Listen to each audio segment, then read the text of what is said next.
All right, this is an adaptation of the shove. So this is, as we fondly call it, the give me your lunch money Disney Channel move. You see it a lot on those kind of kids shows. This is where you see the bully kind of grab someone and shove them up against a locker and yank them up tall. It usually demonstrates someone being a lot stronger than someone else.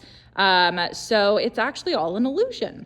So here's what you do. You go ahead and start with the standard shove move. So you need to gauge proper distance. But instead of shoving them, you are going to take those flat palms. Once you make contact with your partner, you do want to make sure your partner is wearing some sort of loose clothing. An outer layer, a sweatshirt works well. You're going to twist your palms outward around, grabbing a hold of their loose clothing so that you have some of their loose clothing in your hands.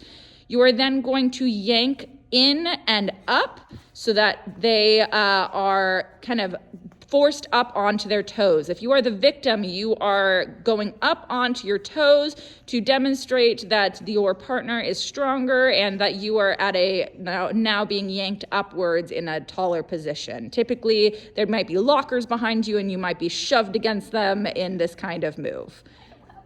All right, let's go ahead and demonstrate that as one move. Here we go. Excellent job.